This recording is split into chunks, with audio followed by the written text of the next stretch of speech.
2023ರಲ್ಲಿ ಆದರ್ಶ ನಗರ police ಠಾಣೆಯಲ್ಲಿ ಒಂದು ಪ್ರಕರಣ ದಾಖಲಾಗಿರುತ್ತೆ. ಅದರಲ್ಲಿ ಸಜಾಗೆ ಶಿಕ್ಷೆಗೆ ಒಳಪಟ್ಟಂತಹ ಕೈದಿ ದರ್ಗಾ ಜೈಲಿಂದ ಪೆರೋಲ್ ಮೇಲೆ ಹೊರಗಡೆ ಹೋಗಿ ಸುಮಾರು 2 ವರ್ಷಕ್ಕಿಂತಲೂ ಹೆಚ್ಚು ಅವನು ತಪ್ಪಿಸ್ಕೊಂಡು ಓಡಾಡ್ತಾ ಇದ್ದ. ಆ ಹಿನ್ನೆಲೆಯಲ್ಲಿ ಆದರ್ಶ ನಗರದಲ್ಲಿ 2023ರಲ್ಲಿ ಪ್ರಕರಣ ದಾಖಲಾಗಿತ್ತು. ಕರ್ನಾಟಕ ಪ್ರಿಸನ್ ಆಕ್ಟ್ ಅಡಿಯಲ್ಲಿ ಪ್ರಕರಣ ದಾಖಲಾಗಿತ್ತು. ವ್ಯಕ್ತಿಯ ಅವನು ಶಿಗ್ಗಾಂವದವನು. ಇವನು ಬಾಗಲಕೋಟೆಯಲ್ಲಿ 2013ರಲ್ಲಿ ಮರ್ಡರ್ ಕೇಸಲ್ಲಿ ಈತನಿಗೆ ಕನ್ವಿಕ್ಷನ್ ಆಗಿರುತ್ತೆ, ಜೀವಾವಧಿ ಶಿಕ್ಷೆ ಆಗಿರುತ್ತೆ. ಅವನು 2017ರಿಂದ ಜೀವಾವಧಿ ಶಿಕ್ಷೆ ಆಗಿ 2017ರಲ್ಲಿ ಬಾಗಲಕೋಟದಿಂದ ನಮ್ಮ ದರ್ಗಾ ಜೈಲಿಗೆ ಬಂದಿರ್ತಾನೆ. 2023 ಆಗಸ್ಟ್ರಲ್ಲಿ 13 ದಿನ ಪೆರೋಲ್ಗೆ ಅಂತ ಹೋದವನು. ಪೆರೋಲ್ ಅಂತಂತಂದ್ರೆ ಸಜಾಕ್ಕೆ ಒಳಗಾದಂತ ವ್ಯಕ್ತಿ ಕೆಲಸ ಕಾರ್ಯಗಳಿಗೆ ಮಾನ್ಯ ನ್ಯಾಯಾಲಯ ಅವರಿಗೆ ಪೆರೋಲ್ ಮೇಲೆ ಬಿಟ್ಟಿರುತ್ತೆ. ಆ ಸಂದರ್ಭದಲ್ಲಿ ಅವನು ವಾಪಸ್ ಬಂದಿರಲ್ಲ, ವಾಪಸ್ ಬಲ್ದನೆ ತಪ್ಪಿಸ್ಕೊಂಡು ಹೋಗಿರ್ತಾನೆ. ಅವನ ಮೇಲೆ ಪ್ರಕರಣ ದಾಖಲಾಗಿರುತ್ತೆ.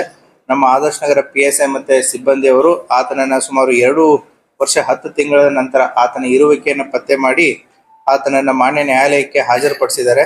ಆತ ಮೈಸೂರಲ್ಲಿ ತಲೆಮರೆಸ್ಕೊಂಡಿದ್ದ. ಆತನನ್ನು ಕೂಡ ಬಂಧಿಸುವಲ್ಲಿ ಯಶಸ್ವಿಯಾಗಿದ್ದಾರೆ. ಅವ್ರಿಗೂ ಕೂಡ ನಾನು ವೈಯಕ್ತಿಕವಾಗಿ ಅವರಿಗೆ ಅಭಿನಂದನೆಯನ್ನ ಸಲ್ಲಿಸ್ತೇನೆ. Thank you.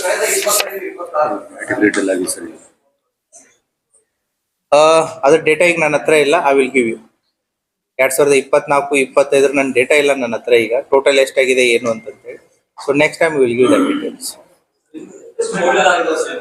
340 ಅದರಲ್ಲಿ ಮೊಬೈಲ್ ಕಂಪ್ನಿ ಮೇಲೆ ರೇಟ್ಗಳು ವೇರಿ ಆಗ್ತಾ ಹೋಗುತ್ತೆ. ಸೊ ಸುಮಾರು 3,40,00,000 ಅಂದಾಜು ಮೊತ್ತ ನಾವು ಎವರೇಜ್ ರೇಟ್ ಹೇಳ್ತಾ ಇದೆ. ಅದರಲ್ಲಿ 20,000 ಮೊಬೈಲ್ ಇದೆ, ಐಫೋನ್ಗಳನ್ನು ಇವೆ, ಕಡಿಮೆ ಬೆಳೆ ಮೊಬೈಲ್ ಇದೆ. ಅಂದಾಜು ಮೊತ್ತ 3,40,00,000.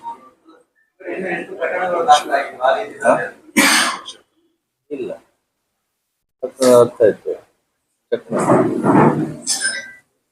100ಗೆ 1 ಕೋಟಿ. ಯಾರೋ ಏನೋ ಪ್ರಶ್ನೆ ಕೇಳಿದ್ರು. ಅದೇ ಸ್ಟಾಟಿಸ್ಟಿಕ್ಸ್ ನನ್ನ ಹತ್ರ ಇಲ್ಲ ಇವಾಗ. ಅದು I will give you later. Total ಎಷ್ಟು ಅಂತ ನನ್ನ ಹತ್ರ ಈಗ ಸ್ಟಾಟಿಸ್ಟಿಕ್ಸ್ ವಿಲ್ ಗಿವ್. ಏನು ಅದಕ್ಕೆ ಸಂಬಂಧಪಟ್ಟಂತೆ ಈಗಾಗಲೇ ಪ್ರಕರಣ ದಾಖಲಾಗಿದೆ. ಪ್ರಕರಣದ ಮಾಹಿತಿಯನ್ನು ಕೂಡ ತಮಗೆ ಈಗಾಗಲೇ ಕೊಡಲಾಗಿದೆ. ಪ್ರಕರಣ ತನಿಖೆಯಲ್ಲಿದೆ. ಅದೇ ಅವರು ಯಾರು ಅಂತ ಪತ್ತೆ ಮಾಡಿ ಅವರಿಗೆ ನೋಟಿಸ್ ಕೊಡುವಂತ ಕೆಲಸವನ್ನು ನಮ್ಮ ಪೊಲೀಸ್ನವ್ರು ಮಾಡ್ತಾ ಇದ್ದಾರೆ. ಅವ್ರು ಇನ್ನೂ ಸಿಕ್ಕಿಲ್ಲ. Okay, thank you.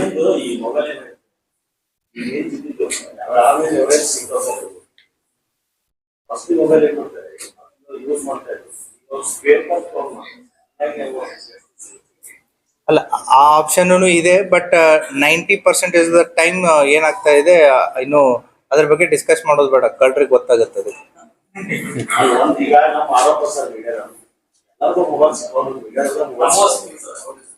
ಅದೇ ಯಾರ್ದು ಅದು ಎಲ್ಲರೂ ಕಳ್ಕೊಂಡ್ರೆ ಆಶ್ಚರ್ಯ ಸಂಗತಿ. ಇಲ್ಲ, ಒಬ್ರು ಯಾರೋ ಕಳ್ಕೊಂಡಿದೆ. ತಾವು ಅಲ್ಲ, ಈಗೂ ಕಾಲ ಮಿಂಚಿಲ್ಲ. ತಾವು CIR ಪೋರ್ಟಲ್ ಅಲ್ಲಿ ಹಾಕಿ ಅದನ್ನ ಈಗ ಯಾವಾಗ ಬೇಕಾದ್ರೂ ಮಾಡ್ಬೋದು. KSP ಆ್ಯಪ್ ಅಲ್ಲಿ ಬೇಡ, CEIR ಪೋರ್ಟಲ್ ಅಂತ ಇದೆ. ನೀವು ಪೊಲೀಸ್ ಸ್ಟೇಷನ್ಗೆ ಹೋದ್ರು ಕೂಡ ನಿಮ್ಗೆ ಏನ್ ಬೇಕು ಆ ಮೊಬೈಲ್ ಡೀಟೇಲ್ಸ್ ಬೇಕು ನಮಗೆ. ಅದ್ರದ್ದು IMEI ನಂಬರು, ನಿಮ್ಮ ಮೊಬೈಲ್ ನಂಬರ್ ಏನಿತ್ತು. ಸೊ ಈಗ ಆ ಮೊಬೈಲ್ ಕವರು ಅಥವಾ ಏನಾದ್ರು ಇತ್ತು ಅಂತಂದ್ರೆ ಆ ಮೊಬೈಲ್ ಮಾಡೆಲ್ ಯಾವ್ದು, ನಿಮ್ದು ಯಾವ್ದು ಯುನಿಕ್ ID ಇರುತ್ತೆ ಪ್ರತಿ ಮೊಬೈಲ್ಗೂ ಕೂಡ. ಸೊ ಅದ್ರ ಮಾಹಿತಿ, ಬೇಸಿಕ್ ಇನ್ಫಾರ್ಮೇಶನ್ ಬೇಕಾಗುತ್ತೆ. ಆ ಇನ್ಫಾರ್ಮೇಶನ್ ತಗೊಂಡೋಗಿ ಈಗಲಾದ್ರೂ ಕೊಡಿ. ನಮ್ಮ ಸೆಂಟ್ ಪೊಲೀಸ್ ಸ್ಟೇಷನ್ದಲ್ಲಾದ್ರೂ ಕೊಡಿ, ಗಾಂಧಿ ಚೌಕದಲ್ಲಾದ್ರೂ, ಎಲ್ಲಾದ್ರೂ ಕೊಡ್ಬೋದು ಅದನ್ನ. All possibilities are there. I don't want to discuss ಏನೋ ಯಾವ ರೀತಿ ಮಾಡ್ಬೋದು, ಹೇಗ್ ಮಾಡ್ತಾರೆ ಅಂತಂತೇಳಿ. I can give that explanation 1 to 1. Not ಅದು ಏನು ಕಳ್ಳರಿಗೆ ಅನುಕೂಲ ಆಗುತ್ತೆ. ಅದಕ್ಕೆ I don't want to discuss. ಅಂದ್ರೆ ಡಿಸ್ಮ್ಯಾಂಟಲ್ ಆಗಿರುತ್ತೆ. That is the only option. Spare parts, bike ಹೋದ್ಮೇಲೆ ಬೈಕ್ ಯೂಸ್ ಆಗಿರಲ್ಲ, ಟೈರ್ ಒಂದ್ ಕಡೆ ಹೋಗುತ್ತೆ, ಇಂಜಿನ್ ಒಂದ್ ಕಡೆ ಹೋಗುತ್ತೆ. ಸೊ ಅವಾಗ ಬೈಕ್ ಸಿಗಲ್ಲ. ಹಾ, so that is how. If that is the only option. ಇಲ್ಲ ಅಂತಂದ್ರೆ ಸ್ವಿಚ್ ಆಫ್ ಇರಬೇಕು ಕಂಟಿನ್ಯೂಸ್ ಆಗಿ.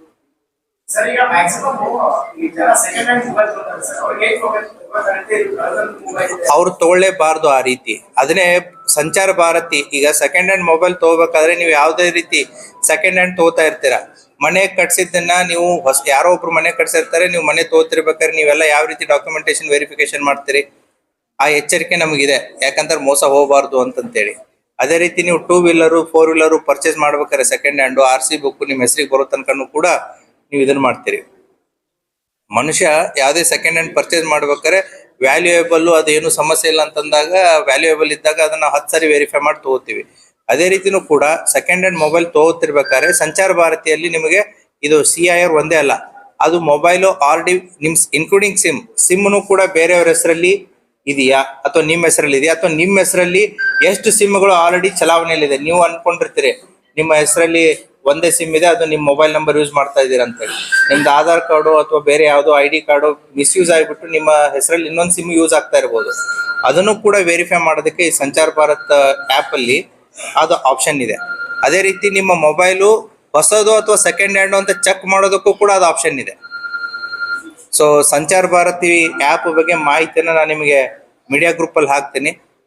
ಅದ್ರ ಬಗ್ಗೆನೂ ಕೂಡ ತಾವು ಒಂದು ಸ್ವಲ್ಪ ಅವೇರ್ನೆಸ್ ಅನ್ನ ಸಾರ್ವಜನಿಕರಿಗೆ ತೊಗೊಂಬನ್ನಿ. Along with the CIR portal and Sanchar Bharati ಏನು ಪೋರ್ಟಲ್ ಇದೆ, ಅದರಲ್ಲಿ ನಿಮ್ಮ ಹೆಸರಲ್ಲಿ ಎಷ್ಟು ಸಿಮ್ಗಳಿವೆ, ಮತ್ತೆ ಸೆಕೆಂಡ್ ಹ್ಯಾಂಡ್ ಮೊಬೈಲ್ ಹೌದೋ ಇಲ್ಲೋ, ಒರಿಜಿನಲ್ ಹೌದೋ ಅಲ್ಲೋ ವೆರಿಫೈ ಮಾಡೋದಕ್ಕೆ ಆಪ್ಷನ್ ಇದೆ. ಸೊ ಆ ಆಪ್ಷನ್ ಅನ್ನ ನೀವು ಯೂಸ್ ಮಾಡಿದ್ರೆ, ಸೆಕೆಂಡ್ ಹ್ಯಾಂಡ್ ತಗೋಬೇಕಾದ್ರೆ ಇದನ್ನೆಲ್ಲ ನೀವು ವೆರಿಫೈ ಮಾಡಿದ್ರೆ, ಅವ್ನು ಮಾರ್ತಾ ಇರೋನು ಅವನ ಹೆಸರಲ್ಲೇ ಇದೆಯೋ ಇಲ್ಲೋ, ಬೇರೆಯವ್ರ ಹೆಸರಲ್ಲಿ ಇದೆಯೋ, ಅದೇನು ಕಳ್ತನ ಆಗಿದ್ದೋ ಬಿಟ್ಟಿದ್ದೋ ಕೂಡ ಅದರಲ್ಲಿ ಸಂಚಾರ ಭಾರತಿ ಆ್ಯಪ್ ಅಲ್ಲಿ ನಿಮಗೆ ಮಾಹಿತಿ ಸಿಗುತ್ತೆ. I will share what are the benefits of the Sanchar Bharati app in your WhatsApp group. ಇಲ್ಲಿ ಏನಾಗುತ್ತೆ, ಈ ಮೆಜಾರಿಟಿ ನಮ್ಗೆ ಏನು ರಿಕವರಿ ಆಗಿದಾವೆ, they are the innocent persons.